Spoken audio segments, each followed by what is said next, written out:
Hands up, don't shoot! Hands up!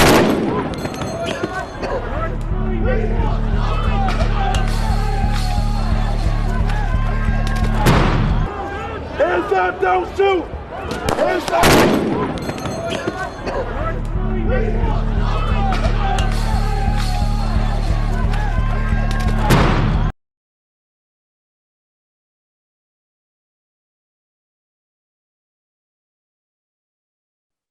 So the first question that was just to start us out, is there street code? What do y'all think? Is there really such a thing? Because like some people think of it as a theoretical, you know, mutual understanding between people, like not something that you necessarily get indoctrinated into, but I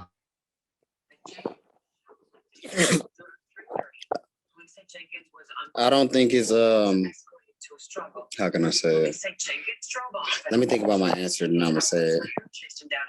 Hey, I wanna jump in really fast too. I want to include something. It was on my mind right now. Can we also attach, like, how would you define street code as well? Our panelists could do that, because as of lately in a few conversations I've been noticing that sometimes we have different definitions for a topic that we may be talking about. So I would love to hear how you would just define street code, right? And then answer like, is there street code? I wanted to throw that out there. How would you define it? That's a good point.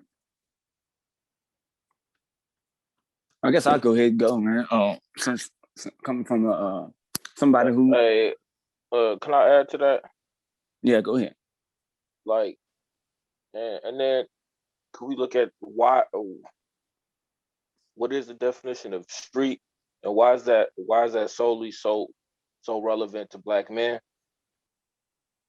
You know what I mean? And it's like, is there an expectation of street code as Black men code?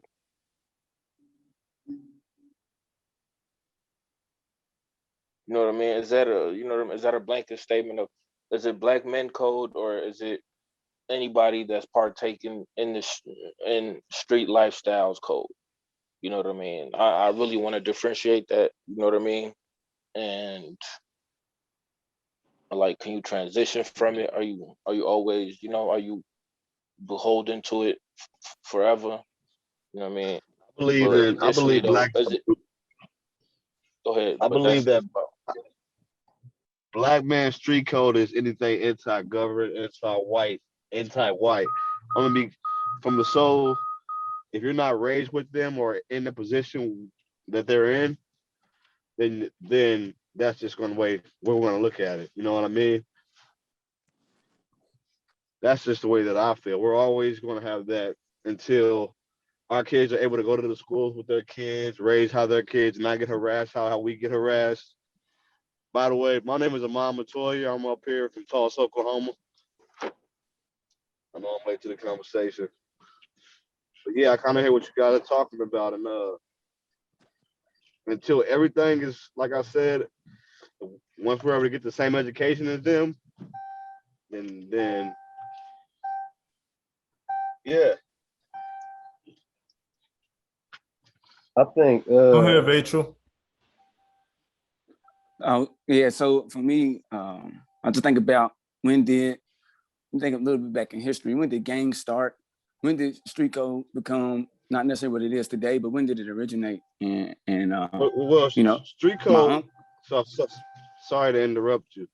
I've been kind of late. We're gonna speak one at a time, and we're gonna finish our thoughts before continues. Just bringing up a thought. Okay. Back when my uncle used to tell me how, when his little clique that he used to be with, they used to dance, hip hop, break dance in the clubs and stuff, and that's what gangs originated out of. It really pretty much was that. First, there was pretty boys dancing and stuff, and then, as times changed, as drugs started getting in the community, as violence came, it started shifting. So I would say, what street code is back then, what it was back then, is not the same as it is today. If I was to look at what street code is today, what it means to me, it would be, you know, a protector of the community, you know, somebody who, if you do interact with the police, you know, keep your mouth shut, you know what I'm saying? For me, my peoples, they use me as somebody that they can use to maneuver to get around with. They can have their shit in my stuff and stuff like that. And for me, knowing that I'm not dealing with it, but at the same time, me sticking to the street code is, all right, they got their shit in my work clothes and my work bag and shit. But if motherfuckers come here and running my shit and I'm a college student and they taking me away, I expect y'all niggas to, you know, to stand up, stick up, and you know, make the right thing, do the right thing. But as far as my end, it's a matter of, all right, cool, you're gonna do this, but some ground rules to this, because you know, you risking, you know, what I got going on. So it's just a matter of it's open communication and you know, as far as the individual goes, man, it's what the individual believes in, the lifestyle that I was living at that time, you know, trying to make my own way, going to college and using sports to get out, you know, get out of that lifestyle. And my cousins are sitting there trying to drag me right back in. You know, to me, on their end, that's against street code for me, because you sitting there, you know, taking away from another person's opportunity to do better. So I just wanted to add that, and I'll let somebody hop in. That's right. That's bringing another black man down. I want to piggyback off of what that brother just said. Let's go to Aman, and then we'll go to TC. Hey, after TC, I want to go ahead and let you know. Who said that? First of all, say your name. And how about this? I'm gonna interject another rule. How about, instead of we raise our hand, because what it's gonna do is it's gonna pop up here at the order at which, you know, you raise your hand for me, and then I could just like call it out that way. Sound cool? Cool. And also, go ahead, Aman. My bad. Also, if you guys are done speaking, remember to mute your mic while the other person is speaking, because sometimes y'all got background noise. We want to hear what everybody's saying. So. All right, I'm coming from my point of view. I'm from Tulsa, Oklahoma. I'm raised in the street gangs, but there are certain type of individuals you have with some have respect for one another, which is what you're taught in the street gang, and then there's just some people that are just misguided, if you know what I mean. And they take the concept of a street gang, because there's always been a street gang from the white boys to the blacks, you know what I mean. And that's just come from our side. That comes from the lack of the father, the lack of the Panthers, the lack of the funding, the lack of the education, the lack of the money put in our resources. So as that, it kind of got out of hand. There are some people who still see eye to eye, but there's very few, but it kind of got out of hand. And we're just trying to get back, in my eye, get back to that same place where we were at first, where we were helping our people instead of going against our people. Because the street gang is not all the way bad. You know what I mean? It brings some sorts of family and camaraderie. It's just when you have different street gangs really fighting for the same cause but fighting each other, is what's hurting us the most, if you know what I mean, if we're on that. That's what I also had to say on that issue. Thank you. We're gonna go TC, Edo, Naboni. Quickly, we Brother Thomas Berry just hopped on. If you could, real quick, and I'm gonna restate the question so it's fresh on the lineup's mind. Brother Thomas, can you just give us a quick introduction, who you are, where you're from, and what brought you to this conversation right now? And then I'm gonna restate the question and we're gonna commence. I think you're muted still. All right, Thomas Berry. I'm originally from South Bend, Indiana, which is the northwest part of Indiana, right on the border of Michigan and Indiana, also the home of Notre Dame. I moved to Minnesota when I was 13 years old. Before I moved here, I actually was already involved in the streets. You know what I'm saying? I was running the streets at the age of 13, started off with a crew back home called the Demos, who was affiliated with the GDs. Got to Minnesota. One of my cousins was the governor for the GDs here, you know. So, you know, grew up with Gangster Disciples, folks. pretty much, knowing you're lit, knowing, because, when I first was asked my boss man to do this, I was thinking about, how the lit was, certain things we couldn't do. We couldn't curse in front of women. We couldn't litter. We couldn't eat fish on certain days. It was a lot of rules and regulations to the codes back then, what you could and couldn't do. Right now with Black Civic Network, I am the program manager of Black Civic Network, second in command to my man, Nick Muhammad, and also working on the bill for reparations. I see Edo the fourth on there. Me and his father went to school at North High. His father is my big homie, Big Edo. One of the first people I met when I moved to Minneapolis. He lived right across the street from Farview Park. Is that enough? Yep, that's enough. I was just reposting the group agreements with the new edition in the chat, and then I was gonna repost the first question as I say it. So the first question was, and we're gonna go TC, Edo, Naboni, Abu, and then if you want to hop in, and then we're gonna go to the second question. All right. So the first question is there really such a thing as the street code? And the context that I gave is that some theorize it as something not that you get indoctrinated into, so you don't get trained up in it, but it's more of like a silent system that some people just agree to or are born into. So that's the presiding question. Is there really such a thing as the street code? Go ahead, TC.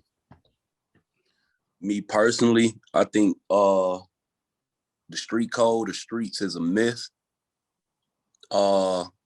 It's long gone from what it originally was for, which was the uplifting of the community.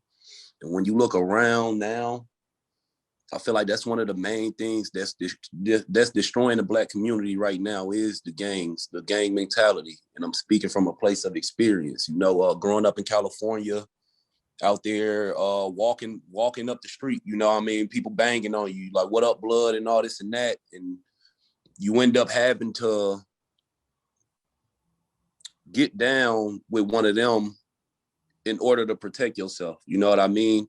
Which would also open up the door for absentee fathers, you know what I mean? Somebody said that it's a lot of misguided youth or misguided young men that ended up being in gangs because they not receiving that emotional support or that camaraderie from their family. So that's why I believe it's a myth, because people not really upholding these things that they're claiming to. Like that brother said about the lit and how they, used to have these certain things that they wouldn't go against. You can't tell anybody that these days because they think they know everything. Or I'm not even gonna say they think they know everything. I believe they do become indoctrinated into it at an early age. And it's not silent. We see it, especially in the social media culture right now. It's a lot of things that's being done just to go viral. And if you go in the hoods, who's shooting each other up? You know what I mean? That's the real conversation. Who we out here killing each other. The self-hatred. You know what I mean? You'll gun down somebody that look just like you over what? Some territory that you don't own, some colors. They don't even know why they killing each other. And I'm gonna use this for example. I've been up here for like last 4 years. And I see and working with these young men, when I used to hold these spaces for them to come in, and be able to be vulnerable with each other, you can see a lot of them, they don't like living that life. But once they leave out of that safe space that we in to be vulnerable, of course they're gonna put that armor back on and go right back into the world and in survival mode. So I don't believe in that street code stuff because it's doing more harm than good for the community. And that's my piece. That's what I wanted to say. Appreciate you. We're gonna go and move it to Edo just to keep the flow going. So Edo, your piece. Well, yeah, first of all, I just wanted to say what's up to the big homie Thomas. You know what I'm saying? I might have heard your name once or twice from my father, you know what I'm saying? But I'm just showing a little bit of love, just showing some love, man. You know What's what I'm up, saying? bro? So, first things first, but is there a street code? Um, I believe that it might. This is what I think. I think Louis said something earlier that kind of put everything into perspective, right? When he was talking about the streets, he said, okay, well, let's define what the streets is. You know what I'm saying? Let's define what a street code is. So when we're talking about street codes, my definition is these are people who are operating outside of the law. They are not law-abiding citizens. They're breaking the law in order to for material, financial, and social gain, right? So they have a set of ethics, a code, you know what I'm saying, a set of rules that they follow in order to keep things in a line, a structure, you know what I'm saying? But the thing is, yeah, there's a street code, but it's so many different definitions of what a street code. You know what I'm saying? We can go through everybody on here, everybody might have a different definition. So yeah, there might be a street code, but everybody, the issue is everybody's not operating on the same definition. Therefore, everybody is not doing the same things. So a street code for me could be, you know, like the big homie was saying, like we don't curse in front of women, you know what I'm saying? We take care of the elderly, we take care of our communities. But somebody who's a little bit more self-centered and selfish might think, you know what, it's all about me, what I need to do, me. So I think there's always, you know, it might be a common understanding of what something is, but as far as like the different details and the intricacies, that can get a little skewed, and you know that's up to personal preference and belief. So that's it. Most definitely appreciate that. Most definitely. Some jewels. But I'm gonna just keep it moving, and I'll let Izzy and Louis narrate more so because they're good with the ad libs and stuff. But I think it goes in the. Am I pronouncing it right too, bro? Naboni? Yeah, you pronouncing it right, Okay. man. I think it kind of went full circle, and I like how I was saying, and we need to differentiate, uh, black man code and street code. I think we as black men feel a social responsibility, especially when it comes to police and and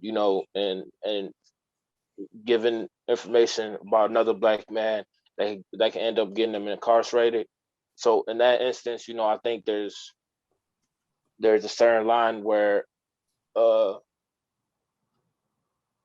where I feel like there's an expectation to adhere to the street code just because you're black. You know what I mean? Because there's such a prevalence of other black men that live by the street code that you know what I mean by association that you're supposed to adhere to it.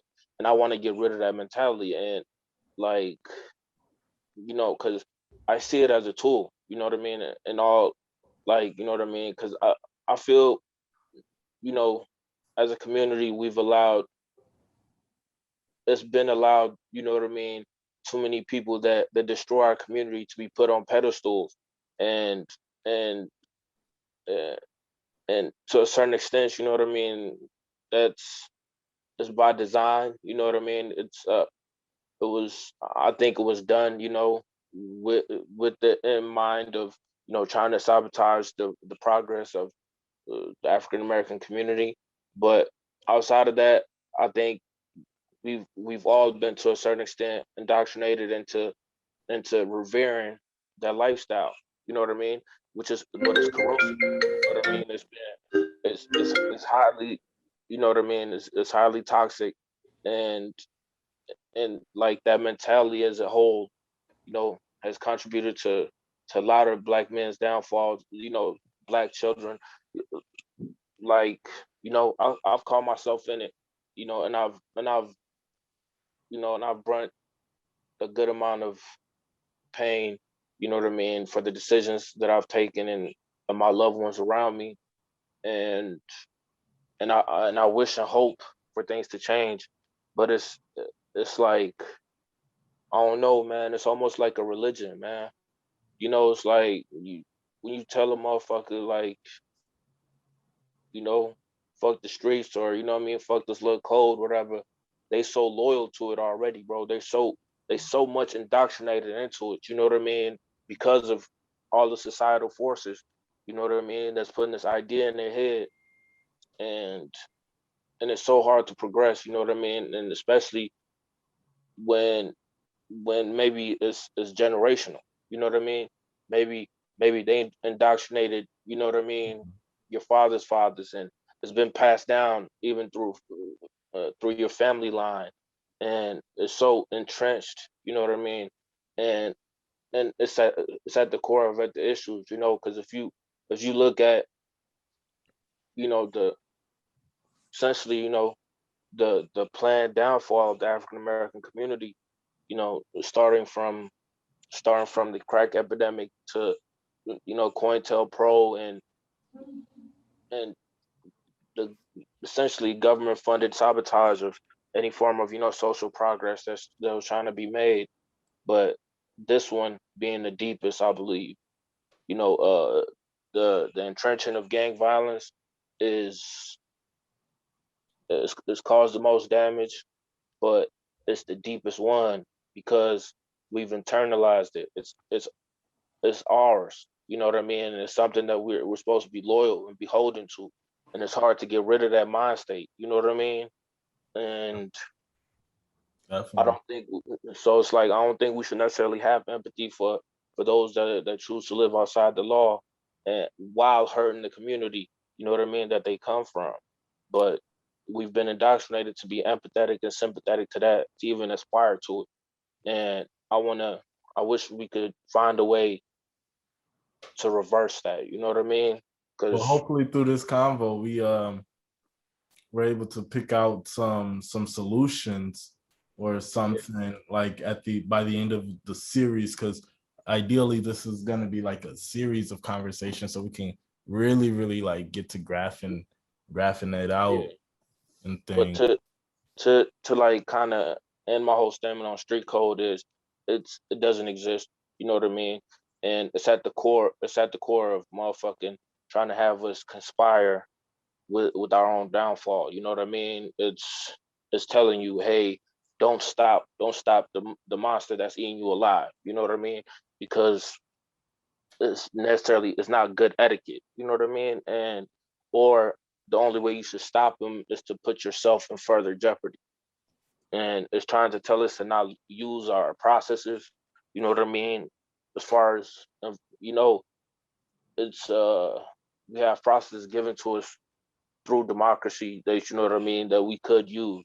And that's what the whole civil rights movement was. It was about using your process.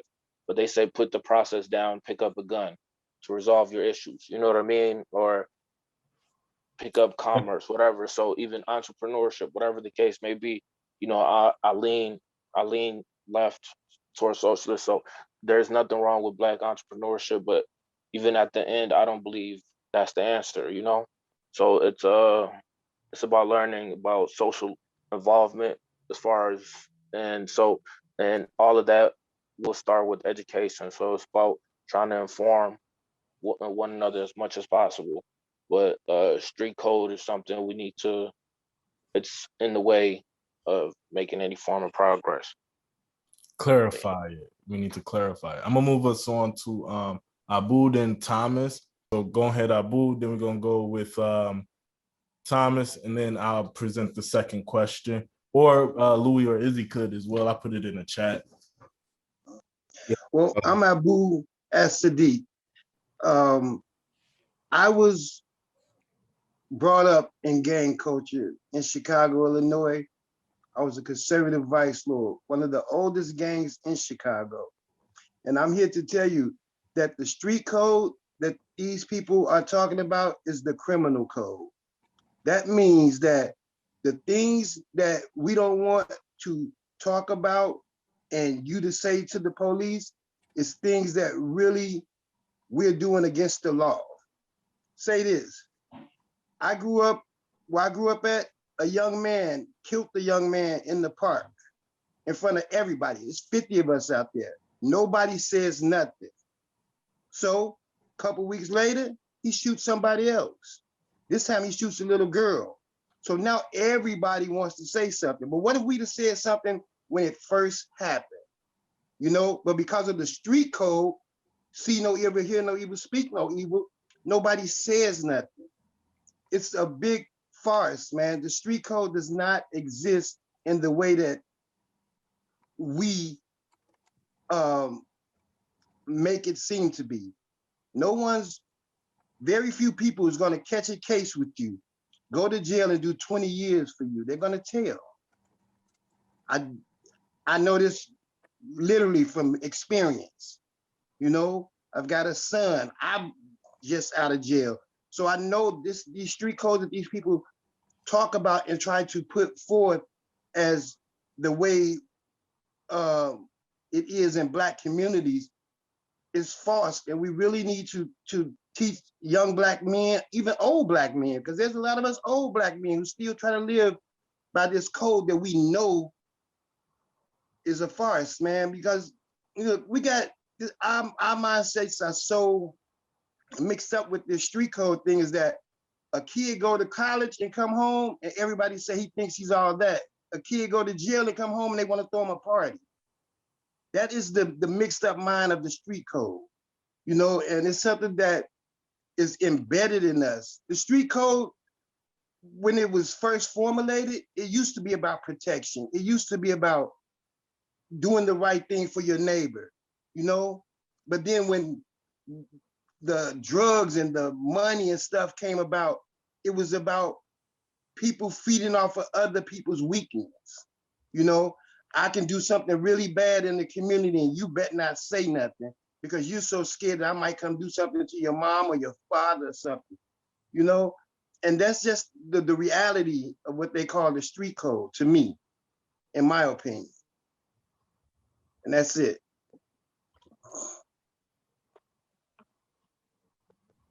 Thank you. Moving it to Brother Thomas. So please excuse me because I got to drop this. I want to make sure I get this correctly. So let's take Tony Montana, Nino Brown, O-Dog from Minister Society, Frank Lucas, Ghost from Power, Franklin from Snowfall. Tony Montana, Nino Brown, certainly Hollywood creations. Hollywood celebrated. You look at most of your top rappers, they have pictures of Tony Montana on their wall when they was doing the MTV Cribs. Why Tony Montana? A dope fiend at the end of the day, who was snorting a lot of coke, killing his friends, had a lot of issues. Nino Brown, he held up a child. He also snitched on his friends on the stand. O-Dog didn't have no rules, no regulations. He killed whoever, whenever, however. Let's go to Frank Lucas, who was also a snitch. Okay. Ghost from Power. Now that was an interesting guy. Ghost wanted to get out of the game and Ghost was forced to be in the game. Nobody talks about Ghost and how Ghost got killed off while the guy who did most of the killing, Tommy, got to living. And it's a reason why they wanted you to feel bad about Ghost. And I'll get back to that in a second. And then it's Franklin from Snowfall, which is based off of Freeway Rick, who was working with the government to fund the Iran-Contra wars, meanwhile flooding the streets of South Central Los Angeles with crack cocaine. The street code that everybody talks about now today is Hollywood. It is a Hollywood code. It's not a code that belongs to us because for the most part, the one thing that I know about being in the streets in the late 80s, early 90s is people in the street really don't talk. It's not that much transfer of information that was transferred on to other people because, to be honest with you, the most gangsterous gangsters and the most fierce killers, they won't talk about it or they're in prison or they're dead. So it wasn't a lot of translation and things that were passed on. What you have really is a lot of chaos. And I want to say for us in this country, our disposition in this country has always been to be, animals, if you will, right? So for us in the streets, they always wanted to put that disposition of who can do the most craziest thing as the most gangsterous thing. But the first rule of law is the ultimate law of the streets, and that's self-preservation. Everyone's trying to preserve themselves. It's not just our folks who don't snitch. Why do you think that the cops get away with so many other things? Cops got a code too. They say don't snitch. If you really look at a lot of what our people do in our communities, we are imitating or we're mirroring what was going on in the 1920s and 30s with the Irish and as well as the rest of the Western European immigrants. If you ever want to get a chance, go check out the movie Gangs in New York, which is a great focus on how, when the Europeans came here, how violent they were. They weren't selling drugs. What they were running was moonshine. They were doing a lot of bootlegging through prohibition, et cetera, et cetera. We sell crack. JF Kennedy, his family, they got their money off of prohibition. His father was running moonshine. So we have to understand in this country, a lot of this country is built off criminality. But for our community, because somebody brought up the civil rights, the way that they disrupted the civil rights movement was through Black exploitation. They gave you the pimp and they gave you the gangster and they told you how to behave. So they started reprogramming our minds on these flexible rules or flexible codes that they are calling the street codes. Matter of fact, if you check out most of the street codes, right? Like I was breaking down what was going on. If you check out the Midwestern gangs, whether it's the Gangster Disciples, the Black Pete Stones, or the Vice Lords, they all had lit, they all had rules, they all had regulations. That doesn't happen in California. There is no necessarily set code for Crips and Bloods. They're gangs. In the Midwest, they don't call themselves gangs. They call themselves organization. Why organization? Because they were organized to do certain things. Most of them were trying to organize to be political. That's why Larry Hoover had the 21st Century Project, 21st Century Project, I'm sorry. My point of saying this to you all is that a lot of times things in this country that are being told that they are ours, they don't belong to us. They're just roles that somebody else written and we're acting out those roles, sort of like a Hollywood script. So no, I don't want you to be Malcolm X, but I'm gonna show you a picture of a pimp and I'm going to tell you, you can be this pimp, right? You can be Superfly. Or I'm going to give you this picture of this gangster. And no, you can be this gangster. And meanwhile, for the Black woman, I'm going to give you Foxy Brown. And you can be Foxy Brown too, if you want to be in the streets and show your bosom off and sleep with white men, et cetera, et cetera. So a lot of what we're getting, what we call code, is pretty much Hollywood script from for our community. And a lot of us really don't understand that. And you can always look it up. The FBI was behind funding Blaxploitation. So Blaxploitation got their dollars from the FBI because what they wanted to do, yep, you're right, mind controlling images. That's exactly what it was about. You know, the frames in movies. They wanted to make sure that they put those subliminal messages out to persuade you. So instead of having you as young folk take to the streets, they'd rather have you throwing up gang signs, banging with each other. My one last point. When they dropped Judas and the Black Messiah, it would have been so much powerful if they would have made sure that Fred Hampton, as well as the Judas, were played by teenagers because they were really 19 to 17 years old during that time. The reason why it would have been powerful because that would have told the youth, you can be activated into politics. You can put together programs where you're teaching you. You don't have to worry about the elders doing anything. You guys can do this, right? The reason why they don't want you guys to do that when we talk about young people is because they always want our young folks to be involved in self-annihilation. That is what it's about. Instead of being a we society, we become a me society, talking about a code that no one is necessarily benefiting from. And like somebody else said, if you ask the question about the code, no one will give you the same answer if you asked 100 people.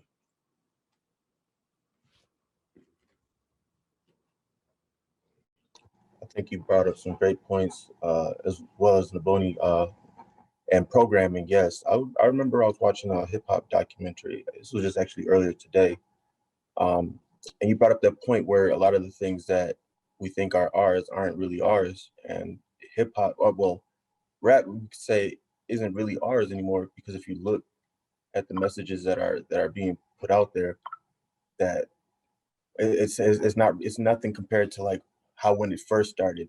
You know, we can't make positive rap and, you know, prosper off of it because we don't even own the music, you know, and that goes with programming as well. And a lot of these young kids out here, they idolize what they see, and they just Hollywood, yeah, programmed. So, but great points. Anybody have something to add to this, or I can move on to our next question? Yeah, I wanted to add in something actually, because I love how the conversation has now shifted into the creator of this mentality, right? Where we talk about the media, right, through the music, through the TV shows, through the movies. I wanted to include a factual thing that has happened with the hip hop industry, right? As far as them partnering up with private investors who was building prisons in the early 90s, right? And intentionally um um just overshadowing and pretty much taking out all of our conscious rappers like our KRS ones, right? De La Soul and our Queen Latifah's, the ones that were really and Public Enemy as well, the ones that were provoking that consciousness through the music. And it was an intentional move. So one thing that I see what has happened from that is like our value system as a community has been lost, like the sense of identity and culture, and the fact that we don't really have our own values. So I wanted to bring that up as well and throw that out there. It's like with these street codes, they most definitely are not aligned to our values as well. And what are the values in the Black community now? Is a question I was going to throw up there.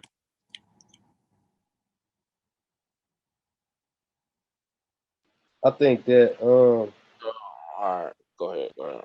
oh yeah, I was just gonna tap in on that. I think what's changed a lot is that at the beginning that hip hop and rap culture was influenced by the Black community.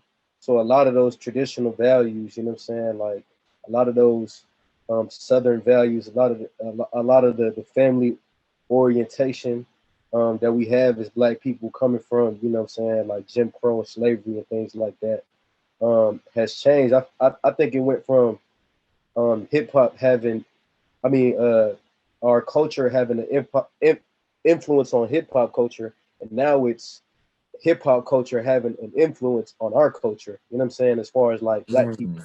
So I think that even now it's like when I listen to the music, it's like people it's hard for people to admit that the music has an effect on us. You know what I'm saying? It's like spellbinding. You know what I'm saying? Like when you listening to the music, you find yourself getting turned up and angry because of the words, you know what I'm saying, in the song. But you know what I'm saying, nobody wants to admit the influence that it has. And even when the rappers is talking about what a real nigga is and all of that, it really hurts me that kids gotta listen to this. You know what I'm saying? Like these are the role models that they choose and you know what I'm saying are presented to them. Because it's like what people view as real and what people view as being authentic, you know what I'm saying, is very skewed. Like I posted something on Facebook the other day and it was ironic, it was a video from a rapper, Meek Mill. He was talking about how anybody could come with a gun and shoot up a whole block. You know what I'm saying? That don't take nothing, but it take a real man to get up every day and it's 4 or 5 in the morning and go to work 12 hours a day and provide for his family. You know what I'm saying? It take a real man to get up and you know what I'm saying, go work hard and move his mother out of the neighborhood. You know what I'm saying? So it's just very interesting, and I think that the influences have changed over time, and I think that it's weird because rap music has really taken over the world, and it's the first time that we've seen something become a billion-dollar industry where it influences the world around us. You know what I'm saying? So Yeah. That's what I mean, and I kind of what I mean. I love how everything is kind of going full circle, and and and how we need to kind of find a way of well, I don't know, you know what I mean? Because personally, I think most of us, if we're involved in this conversation, we progress to the point where where our moral code is not based off of some street expectations or what what another random person on the street is thinking of us. But so it's like, but like not to.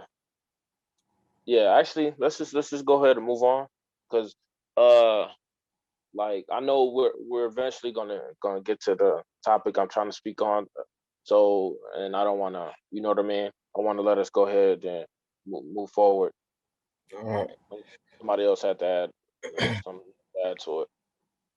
Yeah. All right. Does anybody have any final thoughts?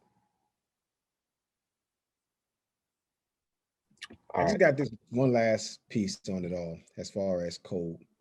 The code means nothing if you don't have people who are willing to abide by it. Yeah. And I believe that a lot of what people are saying is street code. If you really ask people in the streets who are really from it, see, I know the definition of snitch, and a snitch is not a common citizen who is not involved in crimes. If the lady across the street who ain't gang banging, who ain't selling drugs, who just part of neighborhood watch, she ain't no snitch. You know, that kid that ain't involved in nothing, that kid ain't no snitch. You know, it's the people on the outside who ain't never really from the streets who take codes and definitions and they use it for their own. It's like the term player hater. You know, I used to tell my students about that term hater. The term hater was never really intended for it to be against, you know, Black people. The term player hater was created in San Diego for the police, who the hustlers was saying they were hating on them, you know, for having nice things or what have you. That's who the original player hater was. Now, anytime someone disagrees with anything that you say, the non-street people are calling them haters, right? You see how that lingo got flipped to that now everybody's a hater. Or if that lady or that brother who works a 9 to 5, if he sees someone doing something wrong and he goes and he talks to the police, he's a citizen.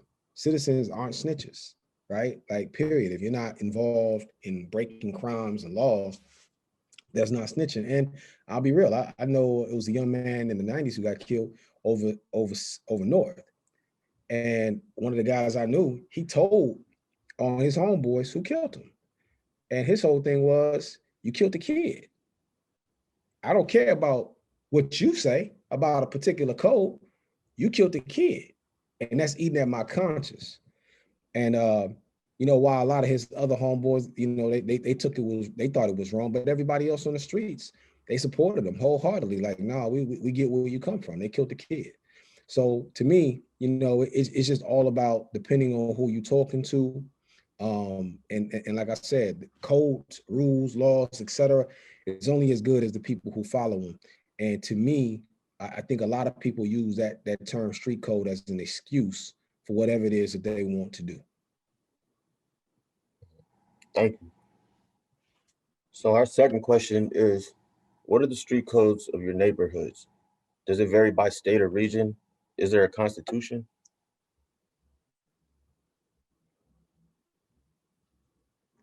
Hey, can I interject one time, man? Could we label street code as moot or as highly irrelevant? You know what I mean? I, and hoping like we've all progressed to the point where it's not really relevant in our lives. And I don't know. I really don't want to spend too much time on it, man. We can spend some time on how to fight it, but I don't necessarily, you know what I mean? I don't necessarily want to. I don't think we should give it that much time, but that's just my opinion. I don't know if that's, you know what I mean. Well, Well, the that thing is, go that ahead. is the main purpose of this conversation is really defining what street code is, not to spend a lot of time on the experience in it, or well, not necessarily not defining the experience in it, but detailing the experience in a way that kind of brings forth some type of visual description. So like if there is, and I think that's where we're kind of get into in the second question about like, is there like a constitution of the cultural, because is it more cultural? Is it like, how do we recognize it? Does it vary if you're in Minneapolis versus Chicago versus Nebraska, is there like something that keeps it consistent?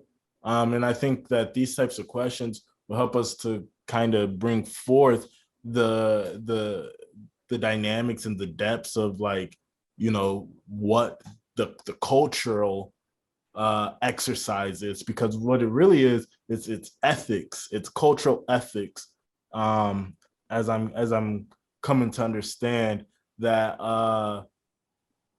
that are characterized by different regions. But I want to make sure that we're not going like just off of, you know, a singular frame of thinking, but a diverse and widespread understanding. Does that make sense? Yeah, yeah. I mean, not to, maybe, yeah, not to project and whatnot. So we can't. My whole thing is like even my initial question of how you know what I mean, of the that line between of you know, of what I figured, that there's a certain, you know, societal expectation on us as black men, and you know, and the ethical code behind that, you know what I mean? And as opposed to, you know what I mean, as opposed to the street code, which is just some, you know what I mean, some, I agree with what Thomas just said, there's some, you know, arbitrary code So let me that ask this. that's kind of projected upon us, as What would opposed to you something that offer? was created. What would you offer in place of the term street code? I mean, no, like not the, you know what I mean. I think it is important to, you know what I mean, identify it, and and and s- and you know what I mean, and kind of intake everybody's perspective on it. Uh, so, but me specifically, I I don't know, bro. I find it so, you know what I mean. I find it so juvenile, honestly, because you know it is something that we most of us kind of fall into as children, and it's just, you know, it's like until you grow up into a strong individual, there's kind of these rules of guidelines of operating. You know what I mean, to within your social circles. You know, so they do differ from one to another, from, you know, from community to community, from social circle to social circle. Uh, you know, you know what I mean. But and at its heart, I really think it's a tactic of making, you know, essentially black men conspire in their own downfall. You know what I mean? It's a code set up to make us conspire within our own downfall. So, but yeah, but that's kind of my thing. It's like I think we kind of have pointed out how it's like something that has been projected onto us, and how it's self defeating.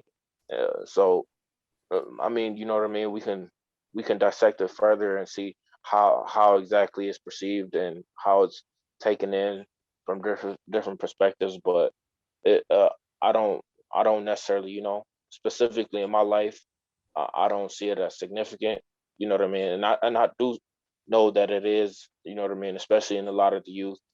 But that that more so comes from the pressure of, you know, that pressure that having a social life at that age kind of, that's what it entails. But and you know, and that same expectation, you know, it exists for us, for a lot of adults as well. You know what I mean. A lot of adults are still entrenched within that lifestyle, and we kind of need to try to find a way of breaking that mold. So you know what I mean, so they could progress past it. So I guess, you know what I mean. So in that regard, it's definitely a good thing mm, to properly dissect it and know that we fully understand what it is that, you know, Yeah, I that think you brought up some good points Okay, there too. let me hop in. I want to say, in all due respect, you know, you got to remember, you know, we live in Minnesota. Some people live in different places. So in each region, it is definitely a code, right? Like I got on all red today. I couldn't be going through Watts with this color on. Like that's their code there. That's their culture. I may not be a part of it, but I got to respect that that's what's going on. That's their politics in that region. When I'm in out west, I got to go by the politics of the West Coast. When I'm in Chicago, I got to go by the politics of Chicago. I want to say this. Tommy Carey has this great book. It's called Man You Not. And it talks about this untalked about presence in the United States, about always making sure that the Black male is always the immature bunch, right? Like literally, like even the Black woman. Like notice the Black man, they always like to emasculate the Black male. At the same time, the Black woman, they always like to emasculate her, right? But if you take every group of men, Black men, white men, Asian men, Latino men, etc., the Black man is always the boy out of the group. We're always, it's a mental immaturity piece, right? And I want to say about code, first thing, code, it should be family first. That's what I hear a lot of people talk about a lot. It's family first. That is our universal code. Why? Because coming off the plantations, we already were having people separate us from family. Now, outside people don't understand that. And a lot of us don't really get it from that standpoint because a lot of us are not invested in where we come from as a collective of people in this state. We're more so a we people, not an I person. So when we start talking about our codes, we do have a code. We just don't necessarily respect our own particular code. And a lot of it has nothing to do with the streets. A lot of it is just rooted in survival in this country. And part of our problem is that we have not really poured more into our uniqueness as ADOS folks in this country. What we tend to do is we tend to want to be universal like everybody else. And when we do that, what happens is we forget, like I said again, about those codes, those rules, those things that are supposed to hold us upright, right? This sense of pride. When we drop the pride, everybody, all the sisters start getting ass injections and titty implants. When we drop the pride, all the brothers start figuring out ways to not necessarily protect the community, but hurt the community, right? We start becoming more capitalistic in a sense, right? Well, I got to capitalize off everything. I'm going to sell crack to my mama, right? That was a term in the 90s, but in the 80s, that wasn't a term, right? Because even if you're doing wrong, you still don't do it wrong to who? Your family. You protect your family. So there are some codes and there are some rules for us as a people. The problem is that we have not stood up and said, for one, this is what we believe in collectively. We don't care if other groups don't believe in what we believe in. They don't have the same experience as us. For two, we're going to enforce those rules and those codes among us. We're going to hold each other accountable for how we walk as men, how we talk as men, because when it was somebody could correct you if you were doing wrong, most of the time it was the men who enforced the correcting. So if Miss Sheila across the street saw you acting crazy, if Mr. Vernon saw you trying to buck up to Miss Sheila, no, they're not your mother, father, auntie, uncle, but they're in your neighborhood. Mr. Vernon's going to back up Miss Sheila and say, hey, little boy, you better sit your ass down. You heard what she said, right? So we have a code, or we had a code. The issue is when we start watching television and they start telling us, no, Miss Sheila ain't got no right to tell you nothing, right? They're going to have that whole dialogue where it's going to show like Miss Sheila is wrong for that. So we have codes, we have regulations. A lot of those things that we have, if you ask me like my neighborhood, the first thing that I'm going to tell you is we always say, you know, everybody should have a hustle. Like everybody should have a hustle. Don't mean selling drugs. It means that if you got a job, you should also have some type of business on the side. Everybody should have two ways at least to eat. That's the first thing. Why? Because we always know in this country, we're always last hired, first fired, right? The second thing, work up for ownership. Why? Because ownership is what makes you a man in this country. Nothing else. Like if you want to be truly American, being American is about ownership. What do you own? Right? Because the police don't protect anybody who are not owners. If you're a renter, the police are not here to protect you, right? They only protect and serve those people who own shit, right? Also, respect your people, respect your culture, respect your elders, right? So I'm 44 years old. I don't even cuss in front of anybody that's older than me. My older cousins, my older siblings, my mom, my grandparents, they've never heard me curse. If they did, it was on an accident. I didn't know they were walking in the room. It's some intentionality out of that. It's a level of respect out of that, respecting your elders, right? The other thing that we do is we protect our women. I don't need to know that, sister, but if I'm somewhere and somebody's about to do something to a sister, it's on me to step up and say, hold on, let me make sure she good. Let me make sure she's straight. Now, the flip side of it is also on my sister to protect brothers. I'm going to tell y'all, we don't hold sisters accountable for shit, though. A lot of us, we forgot that part because a lot of y'all, I seen y'all protecting sisters, but when somebody's on y'all ass, the same women y'all protecting won't say 5 words for y'all. See, that's a mutual thing. That's how you make that balance work. We have each other's back. The other thing we don't do, we don't let no outside anybody. If you ADOS, you better not let nobody from nowhere. I don't care if it's even black folks from anywhere else. You can't let nobody jump on your folks. That was something that was ingrained in us everywhere we went. We had each other's back. And even if you wrong, I'm going to check you outside of this person's presence, but we ain't about to argue in front of these people. That's also another rule. So last rule, like I told my girlfriend when we was out the country, my granny always told me, who you leave with is who you come home with. If that person don't make it back, you better not make it back either. So there's levels and there's rules that we do have. The problem with us is, who are we paying attention to? And a lot of this, I don't even want to put it on the streets. A lot of this getting rinsed out on us at the university level. A lot of that get rinsed out of us on the corporate level. A lot of the reasons why some of the rules of the streets have been kind of twisted, if you will, and manipulated, it's not even just on the Hollywood point. It's really on a level of financial point, right? Whoever buttering your bread, they can tell you, no, that's the rule. It's okay if you, it's okay if you slap that sister because you're a police officer, you're officer friendly, but you black, and you can slap the shit out of her because you're blue now. You're no longer black, right? So now it's cool to slap sisters. Why? Because we done seen black cops slapping black women. When he know university, at that point, any brother supposed to intervene and, hey, whatever happens, if you're gonna beat on her, you gotta beat on me. But we do have rules. I just want to say that. I also wanted to open that up to the rest of the panel, Rachel, Dennis, and Edo as well. If you guys wanted to hop on about the do they vary by region, state, city? And then I'm gonna add in that third question too. Really, do they help to improve the community where they are implemented, or harm it, and in what way? I guess I'll jump right in real quick. I'll be brief.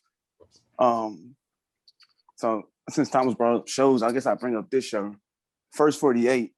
So growing up, high school, going into college, First 48, Louisville was known for being on First 48 every other week, if not every week, at least once a week.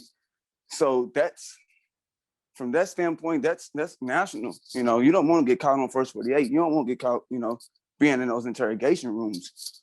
So as far as that goes, that show particularly, I don't know, I would say it probably helped. It probably helped cause more harm to our community because you're putting people on blast. Like something what Thomas said earlier is a valid point that a lot of people probably don't understand as far as citizens not being snitches, right? But folk who may be conflicted, who may be a part of something, who are trying to survive, like Thomas said again, they're trying to survive. They're not really trying to get nobody in trouble, but because the system's working against them, just like Judas on in the movie, the system was working against him, and he was really trying to survive. But just the way, once again, like Louis said, the way the media is creating these shows, putting us on, exposing us, putting us out there like that to continue to humiliate ourselves, continue to bring ourselves down. And does it help the community? Hell no, it don't help the community, because now, the moment that you get out free, everybody knows the reason why you out free is because you snitched. You gave a plea deal, or whatever the case may be, and now you either about to get killed in a couple of weeks. And that's what happens. That goes on, that goes on, that goes on. It's a cycle. So I'll stop there and let others chime in. Go ahead, Dennis. What I was gonna say, in my region, I'm in Nebraska, and it's not really a code because, and I say this because the quote unquote code only applies to certain individuals. So in some regions where they say in the code, oh, don't snitch, certain people, if they snitch, it doesn't matter. Nobody say anything, it's hush hush, and everybody moves on with life. And other people, they'll tear you through the mud. And like one of the other guys was saying earlier, it's none of it's to help the community. It's all pretty much about crime. So it's not all trying to uplift one another. It's, oh, don't tell on this other person. But if you think about it, that's what the average American would do. If there's a crime or something goes on, that's what the average American, their average American is going to tell on whatever's going on. So I just wanted to say that's what goes on in my region. Man, I feel like Dennis is so right and exact. Like it's just it's very eye-opening, this conversation, when I look at it in its totality, right? It's kind of like, man, we talking about street codes in a sense, like it's parallel with being black in America. You know what I'm saying? Like we're equating criminality. I'm not saying we are, but in a lot of cases, criminality is equated with the black urban experience. And that shit is just so, you know what I'm saying? It's so disheartening, bro. Like it's really like hurtful. You know what I'm saying? It's like, it's just crazy, man. Like what the kid, like what the children gotta go through, bro. Like a child might see somebody in danger, might see a crime take place, and because of predatory nature that goes on in our environment, they can't come forth and say what's wrong. They can't come forth and do the right thing. Like Dennis said, like as a person, if you see somebody doing wrong, you're supposed to do the right thing. You know what I'm saying? And these street codes are disabling us from being able to be human, man. Like we're getting away from what it is to be human. Like the street shit is just it's just so crazy with the type of hold it has on us, man. Because it's just so make believe, man. It's just destructive. You know what I'm saying? Like it goes against what for men, it just goes against what a man is. You know what I'm saying? Like it goes back to before. Like manhood is about producing. It's about what you own. It's about what you build. You know what I'm saying? Anybody can destroy something. Anybody can take away from a community. Anybody can, you know what I'm saying, be a hindrance to the community. But in order to be a man, you have to produce, man. You gotta take care of your community. You gotta maintenance. You know what I'm saying? Like it's just an interesting conversation. It's very eye-opening and it's disheartening. You know what I'm saying? Like it's just crazy. I just wanted to add in one other thing where we was talking about just another aspect of snitching. Like, okay, so if you say you live by the code, you know, you're doing things gang related, and they tell you, oh, don't tell on this person, don't tell on this person, and shit hit the fan. Like we were saying earlier about some people, like a kid or old lady, we don't expect them to not snitch. We expect them to tell on somebody. And then if you're living in that life and by that code, and you get into a situation where you both go to jail, it's kind of too late to do the right thing, because now I know here in Nebraska, they want you to tell the whole story. They want you to tell what you did and everything, and then tell what your co-defendant did. So long story short, you're convicted no matter what. And now they putting brothers against each other, and now they're using you to convict them, because now your conviction is already on the table. You done told what you did. It doesn't matter what nobody say. Now you're trying to convict the next brother, and we all know how they look at it in jail, but I just feel like they're using the code to pin brother against brother. I think I think that when it comes to that, it's a little different, because if you right is right, wrong is wrong. If you commit a crime, you need to pay for what you did. You know what I'm saying? Like if they bring you in there and me and you, if we go in there and they like, all right, what happened? And you know that I did wrong, like we go on a robbery and something happens where somebody dies, you feel me? And I kill somebody. If you go in there and you tell them, look, we robbed the place, you supposed to do that because, you know what I'm saying? Like you did the crime. You feel me? Like it's not like you making it up or you paying for what I did. You feel me? But I don't know. Maybe not in the criminal aspect, but I don't know. Let me pose this. So let me say this. And if you guys can Google this, and I think I want to say it was 1995, City Pages did this article called Johnny the Rat. Johnny the Rat. Look this up. This brother that was working with the police, that was giving them information about the 30s Blood Gang in South Minneapolis, they published a full expose on the people he told on based off of the police being upset with him. His real name is Johnny Edwards. But they wrote an article, full article, even talked about where he met the police at, the hotels they were putting him up in, etc.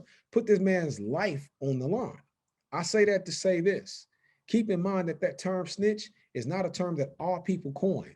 That term snitch is something that the police label you as the snitch. So that's what they call you, the snitch. So that's not a necessarily street code. And keep it a buck. They don't have respect for people who they feel like are snitches, right? And so then they come to us and play this double mind game of, well, this person won't come and cooperate and tell us. Well, if you're putting people on blast, like what they did with Johnny Edwards, right, and gave that information to a independent writer about him informing them about crimes, why would anyone ever come forward when you're labeled a snitch and when the police put you out there on that limb? So that's going to stop people from coming and corroborating, even what Edo was saying, even if they're doing a crime and they're just trying to do right. That's what stopped people from coming forward. So it's a lot of pull and tug there with that. It's very conflicted. It's very damn if you do, damn if you don't. I would just say, you know, at the end of the day, all of this is about someone or some other group as expectation of us, right? They called us super predators. You know, I saw the book that they wrote in the 90s on how to approach Black men. When you see us, don't turn your eyes away. Look us straight in the eye. Make sure you speak to young Black men before they speak to you. Don't cross the street. Don't put a hood over your head. They had a whole manual in how to deal with African-American men from the ages of 14 to 24. And they wrote this in the 90s. So what I'm saying to you is, we may not necessarily have a code, but they certainly have devised a code to even deal with us, to kind of shape us into what they want us to be. Good point. Well, I just want to say, like, now that we know, like, there really is no universal street code, maybe we could take the time to brainstorm what it would take to break away from this false idea in the community. And can we as a collective break away from this deception? And how do we establish a universal Black code that is our own and that there's understanding on? So I'll open it up to anybody who wants to, you know, chime in on that. I kind of want to just say one more thing. I know I've kind of been talking a lot, but as far as the question, I think that you gotta like that, you know, it's like a thing that I feel like a lot of people believe that. Let me just say this. I feel like not all Black people are gonna be able to get on one accord. You know what I'm saying? I think that it's gonna be, you know, I think that there's going to be certain like a group of individuals, a majority, but I don't think everybody. Some people are too far gone. Some people are very stubborn. Some people just, you know, like to go against the grain. So, but as far as the Black people who do want to follow up, I think it starts within the home. You know what I'm saying? It starts with holding each other accountable. It starts with, you know, building up the communities. It really starts with ourselves. You know what I'm saying? And realizing why we do the things that we do, so we can be able to fix them. Well, I would say, you know, in real estate, the developer decides what the rules of ownership inside of the neighborhood looks like. So you have to, in order to create a rule, we have to create our own environment. We don't control the environment in which we live. We say it's our community. What's the home ownership of our community? What's the business ownership in our communities, right? And so what we have to learn how to do as a people is we have to create the space so that we can create a code. Typically, that's what you have to do. When you don't own a space and you have to go by the laws that other people have devised for you. I don't know if you guys know about the brown paper bag law, where they were, before the 1970s, you could find black men, what they call winos, who would hang out, drink wine outside of stores all the time, talking, if they were unemployed, just shooting the breeze. Well, they came up with vagrancy laws that if they caught you with drinking, as long as it wasn't in a brown paper bag, you could go to jail. So they created the culture of us putting the bottle in the bag, twisting it to drink. They created that based off of a law, right? So even when we were in minding our own business, not even breaking laws, because there was no laws against public drinking. Same thing with music. It didn't become, the noise ordinance laws didn't come until we started making cars that had loud systems. Then they created laws. So what I'm saying is, in order for us to create a code, we're going to have to start thinking about creating communities in all of these places where we live, because that is the thing that in our, I want to say, retardation as citizens in this country, that has been part of the problem. We don't own anything, so we don't get to dictate anything. We're always dictated to. And if we want to really start making that a process, first, make the code with your family inside of your homes, right? That's the first code. That's where the code starts first. I have 3 children. They all tell you rule number 1 is respect everybody. My kids will never tell anybody they have to earn their respect. No, you universally get their respect. You get my respect upon meeting you. You don't have to earn my respect. I'm going to give you that. That's a given. You being black, you got my respect. You being a man, you being a woman, you got my respect. Now, can you lose my respect? Certainly you can. But I'm going to give you my respect regardless of the point of who you are. Whatever you've done to whomever before me, I've never met you, you got my respect. Now, if you get disrespectful, that might change up, but at least that's one rule. What's the other thing? Self-pride, self-love. How do you love on yourself? How do you have pride about yourself? Never let no one tear you down or tear your people down. Stand for something, right? Like we can create all of these things when we start creating those environments. When we used to have code, is when we had the Rondo neighborhood, when we had neighborhoods and pockets of home ownership where we could dictate this is who can be on this block and this who can't be on this block. When you start becoming a renter, renters don't run shit. What can a renter run to a landlord? The landlord dictate whether you can stay or not. You can't dictate nothing. You mad at the other Arabs in your neighborhood? Yeah, they can sell kids cigarettes if they want to, and they can pimp out the little girls in the neighborhood if they want to, because you don't own nothing. What store you gonna go to, right? That's how we ended up getting a situation with brother over last year, right? Because he went into a store that didn't belong to us over a $20 bill. They called the cop, right? So when we don't own anything, and right now in this process where we're at in society with black men and black women fighting collectively against each other consistently, you can't create no code when one group is fighting with the other group consistently. And we're losing children to child protection services at a rapid rate. While one group or the other feel like they're the most haunted or they're disrespected the most. No, black children are disrespected the most. Why? The data shows you black children are disrespected the most. They can't vote. They don't pay taxes. So they don't have no say so, right? So when we start creating and then we can start dictating to environments, this is what it is, but we got to find that universal balance between us. And that's one of the things that I would say that they've done a great job to us in the past 2 decades. I'm gonna tell you, black love right now is taboo. You watch how we operate and how we act with each other. Like there is one universal code used to be, if I seen another black man, we at least do this, we'll do this, or we'll say, what's up? When the last time, especially here in Minnesota, that's rare. And don't you dare say, hey sister, how you doing? Not here. Hey, yo, anywhere else, you can't do that here in Minnesota. I'm gonna tell you that right now. Oh, hell no, you can't say, what's up, sister? They gonna look at you, roll their eyes and keep it pushing, then post online and black men don't speak to them. Now tell me I'm lying. So at the end of the day, we have to make sure that we come together as a people. Part of our problem is some of us really don't want to be black. And so when we say what's a black universal code, how you gonna have a black universal code when most of these black people don't want to be black? They just want to be a darker colored white person. How are you going to do that? Check out the terminology, the big ass words they're using on you that you don't know, you didn't even know existed. Why are they using those words? Where did they get those words from? Right? They're using words on you that were studied by, they were studying white men when they were coming up with word terms like toxic masculinity. That has nothing to do with you. It has something to do with a white man. Patriarchy? Are you serious? That's something to do with white structure. And we're applying it to black faces.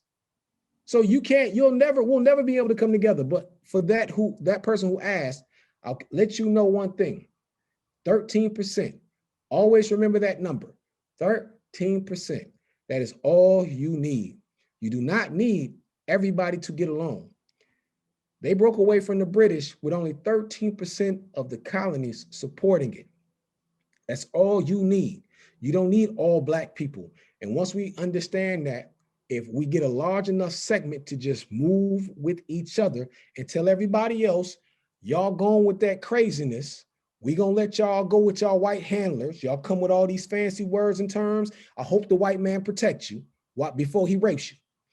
If you, and I'm talking about men as well, we have to say, no, some of our people want to be on the plantation. Some of our people want to be in prison. They want to be criminals. Some of our people don't want ordinance. They don't want obedience to not necessarily a man or a woman, but what about nature? What about just the nature? Like, yo, everybody is entitled to be who they want to be. And I'm not going to even get in the way of that. I'm going to respect your choice, right? And I'm going to respect your dignity and your freedoms. If we can't start there at a 13% and then take that ownership piece, where we're saying we're going to build out for future generations, if we're not talking about that and all we keep talking about is what's going on now, somebody's trauma, somebody's pain, because let me tell you, traumatic and painful people don't move the needle forward. There's nobody that's talking about I need to heal that should be in the game. If you need to heal, get your ass on the bench and let everybody else that want to move, let them keep moving. Because if you play sports, the one thing you understand is by being in the game and not talking about your injury, you will heal on your own. The experience of life will heal you from that trauma. You just have to first recognize that you're traumatized, and second, say to yourself, even though I'm hurt, I'm not going to do to others what's been done to me. I'm going to rise above it. And that should be our code collectively. We have to get out of this pain business that we've gotten into the past 10 to 15 years. And we have to start talking about this is how we create our own communities. And when we create our own communities, we can tell other people, this is what we say go, and this is what don't go. I think we can end off that right there. What you just said. I mean, no, I'm going to pass it on to the next panel members. I know we're yeah, bro. I don't even know how nobody can but thank follow you for that. that. He hit everything on the head, bro.